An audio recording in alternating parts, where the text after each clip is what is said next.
नमस्कार, बहुत स्वागत है आप सभी का। मैं हूं आपके साथ में अमनदीप और मेरे साथ में मौजूद हैं मयंक मिश्रा। आपने देखा कि बिहार में एसआईआर को लेकर काफ़ी ज़्यादा विवाद हुआ। चुनाव के बीच में ये मुद्दा उठा, लेकिन रिजल्ट तक ये लगातार जारी रहा। मेरे साथ में इस वक्त मयंक मौजूद हैं। मयंक, क्या कहना चाहेंगे और किस तरह से आप इसे देख रहे हैं? देखिए, इसमें जो सबसे बड़ी बात ये है जिसको लेके आम जनता बार बार ये सवाल पूछ रही है कि अभी जिन लोगों ने फॉर्म नहीं भरे हैं एसआईआर के, वो फॉर्म कैसे भर सकते हैं, और सबसे बड़ी बात है कि ऑनलाइन कैसे फॉर्म भरे जा सकते हैं। इसको लेकर बड़ा सवाल उठ रहे हैं कि क्या आप घर बैठे या मोबाइल के जरिए या कंप्यूटर के जरिए, लैपटॉप के जरिए क्या आप फॉर्म भर सकते हैं? जी हाँ, बिल्कुल भर सकते हैं। हम आपको पहले शॉर्ट में ये बताना चाहेंगे कि ये फॉर्म आप कैसे भर सकते हैं अगर आप ऑनलाइन भरना चाहें फॉर्म को। देखिए, ECI.gov.in जो भारत निर्वाचन आयोग का वेबसाइट है, इसके जरिए, या फिर voters.eci.gov.in, इसके जरिए आप जो है वो अपना फॉर्म भर सकते हैं। देखिए, जो प्रोसेस ये है, इसके लिए आपको सबसे पहले निर्वाचन आयोग की मतदाता सेवा पोर्टल या फिर राज्य के सीओ पोर्टल पर जाना होगा। आप इस पोर्टल पर पहुंच गए, जो कि आप अपने मोबाइल के थ्रू पहुंच सकते हैं कुछ इस तरह से। देखिए, आप जाएंगे, आपके पास ये इस तरह से फॉर्म आ जाएगा। उसके बाद जो सेकेंड स्टेप है, जो बताया जा रहा है कि इसमें आप सेकेंड स्टेप होगी, वो होगा फिल न्यूमरेशन फॉर्म। आप इस पर क्लिक करेंगे तो इसके बाद आपकी अगली साइट खुल जाएगी। अब देखिए, इसमें आपको आगे क्या करना होगा। यहाँ आपको एसआईएफ फॉर्म का लिंक दिखाई देगा। इसके लिए शुरुआती और आखिरी तारीख भी लिखी हुई मिल जाएगी कि भाई कब से फॉर्म भरने शुरू हुए हैं, कब तक तारीख तक भरे जा सकते हैं। यहाँ पे आपको ईपीआईसी नंबर जो है, वो मतदाता पहचान संख्या जो होती है, आप वो उसको फिल करें। उसको आप जो है इस फॉर्म में ऑनलाइन आप दर्ज कर सकते हैं। अगर आपके पास वोटर आईडी कार्ड है तो ईपीआई नंबर भर दें। यहाँ आपकी जानकारी खुद ही सामने आ जाएगी जैसे ही आप ईपीआईसी नंबर भरेंगे। अगर आप पहले से मतदाता हैं, पिछली बार आपने वोट किया था, तो आप जैसे ही ईपीआईसी नंबर डालेंगे, आपकी पूरी जानकारी निकल के सामने आ जाएगी। वहीं अगर आप नए वोटर हैं या पहले से रजिस्टर्ड नहीं थे, तो नया फॉर्म भरने का ऑप्शन भी आपको इसमें मिल जाएगा। इसमें अगर आप पहले से मतदाता हैं तो ईपीआईसी के थ्रू आपकी पूरी जानकारी आ जाएगी। अगर आप नए वोटर हैं तो आपको वहाँ पे नया फॉर्म भरने का भी लिंक मिल जाएगा। फिर उसके बाद आपको उसमें पर्सनल डिटेल्स भरनी होगी। यहाँ आपका नाम भरिए, आपकी एज भरिए, आपका लिंग, आपका पता, जैसी आपकी तमाम जानकारियाँ हैं, इसके कॉलम्स आपको ऑनलाइन मिल जाएंगे। आप एक एक करके ये पूरी जानकारी भर दीजिए। यहाँ पे आपको संशोधन का भी ऑप्शन मिलेगा। अगर आपके फॉर्म में, पिछले फॉर्म में किसी तरह की कोई गड़बड़ थी या आप किसी चीज़ को ठीक करवाना चाहते हैं जानकारी को, तो ये ऑप्शन भी यहाँ पे ऑनलाइन अवेलेबल है।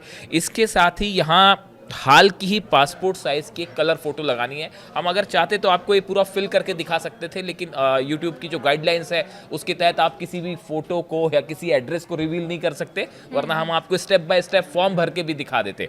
तो देखिए, इसमें आपको एक लेटेस्ट कलर साइज़ की फ़ोटो है, जिसकी सॉफ्ट कॉपी आपको यहाँ पे अपलोड करनी पड़ेगी। फ़ोटो में चेहरा साफ होना चाहिए और आंखें खुली होनी चाहिए। ये बात बड़ी गौर करने वाली है।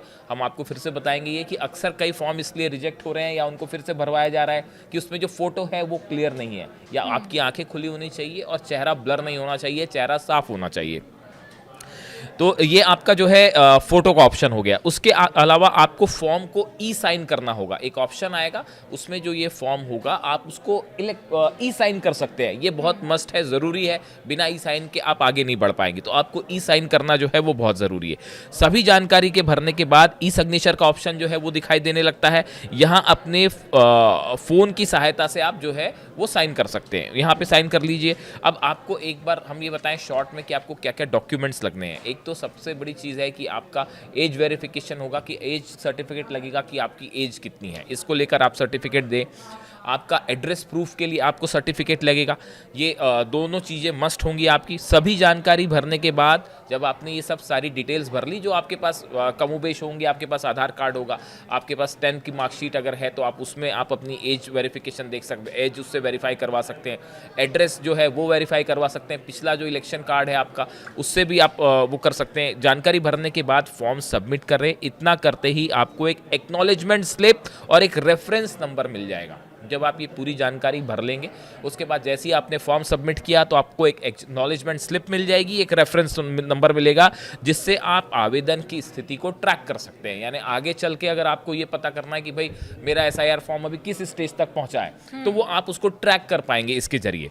इतना प्रोसेस पूरा करने के बाद आप नए मतदाता हैं तो आपके घर BLO या निर्वाचन अधिकारी आ सकते हैं। वेरिफिकेशन रिपोर्ट लगाने के बाद प्रोसेस आपका आगे बढ़ जाएगा। यानी आपका जो पहला स्टेप था ऑनलाइन फॉर्म भरने का, जैसे ही आप ये भर देंगे BLO आपके घर खुद ही आ जाएंगे। और फॉर्म भरने का जो ऑफिशियल सोर्सेस हैं वो हमने आपको बता दीजिए, eci.gov.in और voters.eci.gov.in, ये आप इसके जरिए जान सकते हैं। ऑनलाइन तरीके से भी आप फॉर्म भर सकते हैं, ऑफलाइन तो आप BLO और ER ऑफिस के माध्यम से तो फॉर्म जो है वो भरे ही जा रहे हैं। और जैसा कि आपने बताया कि 98% फॉर्म जो है वो यूपी में डिस्ट्रीब्यूट हो गए हैं। अगर पता किसी दूसरी विधानसभा में है, ये एक गौर करने वाली बात है कि आपका अगर किसी और कॉन्स्टिट्यूएंसी में पता है तो आपको फॉर्म 6 भरना होगा और उसके साथ आपको आपका एड्रेस प्रूफ जो है वो अटैच करना पड़ेगा। तो ये आप इस तरीके से आप ये ऑनलाइन फॉर्म भर सकते हैं। देखिए इसमें जहाँ से बात अमनदीप ने शुरू की थी कि इसको लेकर तमाम सवाल उठाए जा रहे हैं, इस प्रोसेस को लेकर, और तरह तरह के आरोप लगे, लेकिन अगर आप ध्यान से देखें तो ये फॉर्म भरना बिल्कुल मुश्किल काम नहीं है। और ऑफलाइन तो आपके घर में खुद जो है वो BLO आपसे संपर्क करेंगे। और नोएडा में तो, और अगर हम गाजियाबाद की बात करें तो यहाँ जो सोसाइटीज़ हैं इसमें सब RWA जो है वो बड़ी अहम भूमिका निभा रहे हैं फॉर्म भरने में।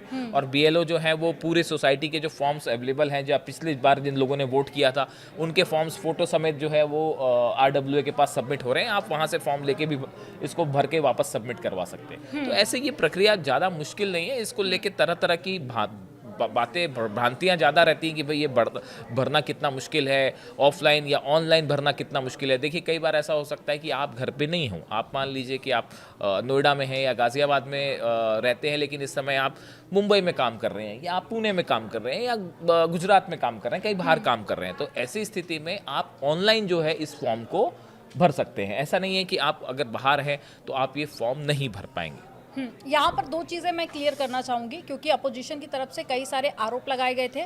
अगर कोई भी आपके मन में डाउट है, क्योंकि 98% फॉर्म जो है वो ऑफलाइन दिए गए हैं, अगर 1% भी आपके मन में डाउट है कि कहीं आपका नाम कट तो नहीं हो गया है, तो आप चुनाव आयोग की वेबसाइट पर और एप्लीकेशन पर जाके चेक कर सकते हैं। वहाँ पर आपको सारी जानकारी मिल जाएगी।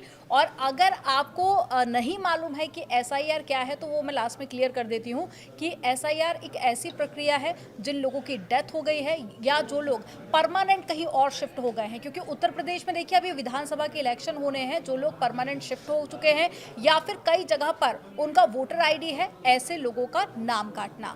और बाकी लोगों का इसमें कोई नाम नहीं काटा गया है, क्योंकि बिहार में जो सवाल उठाए गए थे रिजल्ट आने तक वो भी सारी चीजें क्लियर हो गई कि अपोजिशन को ज्यादा परसेंट वोट थे। देखिए 22% जो वोट थे वो महागठबंधन को गए थे और 20% जो वोट थे वो BJP को मिले थे। लेकिन बस ये एक बात थी कि वो वोट सीटों में कन्वर्ट नहीं हुए, इसलिए BJP के पास में ज्यादा सीटें आई। तो देखिए काफी सारी चीजें आपको यहाँ पर क्लियर हो गई होंगी। फिलहाल इस वीडियो में इतना ही। बाकी खबरों के लिए आप देखते रहिए News 18।